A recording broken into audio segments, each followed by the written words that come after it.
Auzu billahi minash shaitanir rajim. Bismillahir Rahmanir Rahim.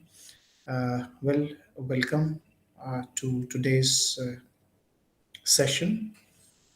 Well, today we'll be having a look at oral and written communication, right? Well, we are not actually going to discuss whether oral communication is more important or written communication is more important at workplace. For sure, both are important. And all we are trying to do in this session today will be trying to understand appropriate situations where there are certain situations where oral communication is more appropriate, and in other situations where written communication is more appropriate. So, we're actually trying to understand in what contexts oral communication is more important and in what contexts written communication is more important. So let's have a look at oral communication and see here. Oral communication can be, face to face interaction, like they can be presentations, they can be speeches, they can be discussions, or they can be conversation or any other uh, sort of discourse. Well, let's have a look at some advantages of oral communication. They will actually help us decide where we should use oral communication. Like, number one, oral communication actually reduces misunderstanding. So, if you want to have some communication where you think that there are chances of misunderstanding, then oral communication, having in-person meeting or a telephone call is a better option, right? Or if you just want to reduce misunderstanding, you are already there has been some misunderstanding due to any reasons, then it's better to have oral communication. Well, secondly, oral communication enables to observe non-verbal communication. For example, in employment interview, in job interview, when you go for the interview, in addition to the answers or the responses you give to your uh, questions, actually, your interviewers, the recruiters, are also noting, observing your nonverbal, such as your posture, your gesture, your tone, your stress pattern, your eye contact, your facial expression. So, if you want to observe somebody's nonverbal, then of course, oral communication, and in oral communication, video or in-person communication is a better option, such as I have given you example for interviews. Well, oral communication develops consensus when many people must be consulted. Well, if you have to reach a conclusion, if you have to reach a consensus, and it's not possible by sending the messages or emails. So if you have to decide on something, you have to reach a consensus, you have to reach a conclusion, that it's better to have oral communication. Call all related people for a meeting and finalize it, right? It gives sense of warm feeling, obviously. For example, if you have an achievement in your life, say you graduate from this university, there may be, like 500 people who may write congratulations on your social media, Facebook, Twitter, or other social media that you use. But you will feel more warmer feeling if somebody calls you and talks to you about your achievement. And what if somebody reaches you, that there's the doorbell rings, and then you open your door and you see one of your school friends there who has come to congratulate you. So perhaps that will be the warmest feeling. So when you want to have warm feeling, personal touch with the people, then oral communication is a better option. Similarly, oral communication also promotes your relationship with the other. It helps you develop your relationship with your colleagues, with your supervisors, with your subordinates, and even in your personal relationship with your friends and family. Well, there are certain disadvantages as well. Like in oral communication, there is no written record, though we can actually record the communication. But in order to listen to it, then we again require a lot of time, right?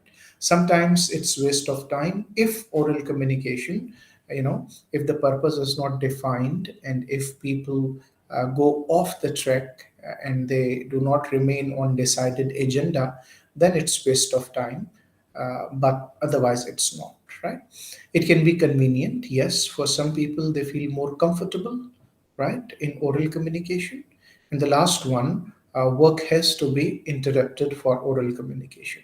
Obviously, if there is a meeting of 10 people, and these 10 professionals were working in their offices, and now they have to leave their offices and they have to come for it, and their work gets interrupted, the travel time or socialization time, that all, that time is, I won't say wasted in all of the cases, but yes, the work gets little delayed because of this oral communication, right? So these are advantages and disadvantages. So you have to, when you have to make a decision whether you should go for oral communication or not, you should keep these advantages and disadvantages in mind, and I'm sure they will help you decide whether you should go for oral or written communication. On the other hand, written communication, there are dozens of forms of written communication. It can be a letter, a memo, an email, a book, a newsletter, an article, or any other sort of written communication or written discourse. Like oral communication, it has some advantages. For example, permanent record. In most of the professional relations, you must focus on record keeping. So, writing an email in official communication is a better option than calling somebody, because email will have a permanent record, right? So, if you want to keep the permanent record, you want to record something, then go for written communication. Obviously, it is more convenient. Point number two, it has convenience. It's more convenient. You can easily type an email while being in your office. You don't have to go anywhere, and you just send an email. You may send it to thousands of people, so you don't have to go out of your office and reach everyone. Similarly, it's convenient for the receiver as well. Like, you can receive a message, an email, right in your office, in your drawing room, or anywhere where you feel comfortable. Well, it's economy. Written communication is less expensive. You don't have to spend a lot of money for it. For example, for email, you don't have to pay so much for the internet connection, whatever the connection you have. But if it is oral communication, obviously, say a personal or physical meeting, you have to leave your office, and the travel cost and the time cost and other expenditures that occur, that make oral communication more expensive, and they make written communication less expensive, right? It's careful message. Obviously, the strongest characteristic, at least for me, for written communication, is it is careful message. You write the first draft, and then you can edit it. You can consult people, you can consult different sources, you can add something in it, you can delete something from it, right? This advantage is with the written communication. Usually you do not have that in oral communication, right? And last one, it's easy distribution, as I have already covered, that you can distribute, like you can send an email in very little time to thousands of people, whereas calling others will take a lot of time. At the same time, it too has some disadvantages, like number one, careful preparation.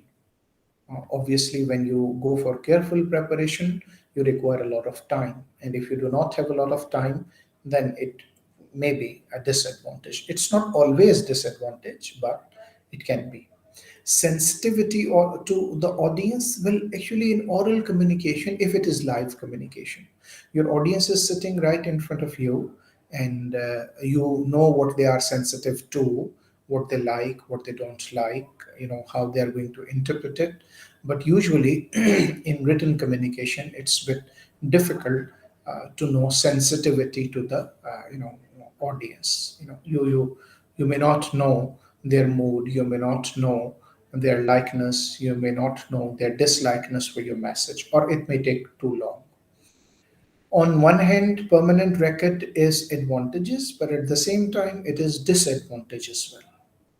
If the record has to be used against you, then it's a disadvantage. Otherwise, it is, if it is in your favor, it is advantage. If it is against you, it is disadvantage. Second, good writing skills. Well, everyone does not have good writing skills. They are learned skills.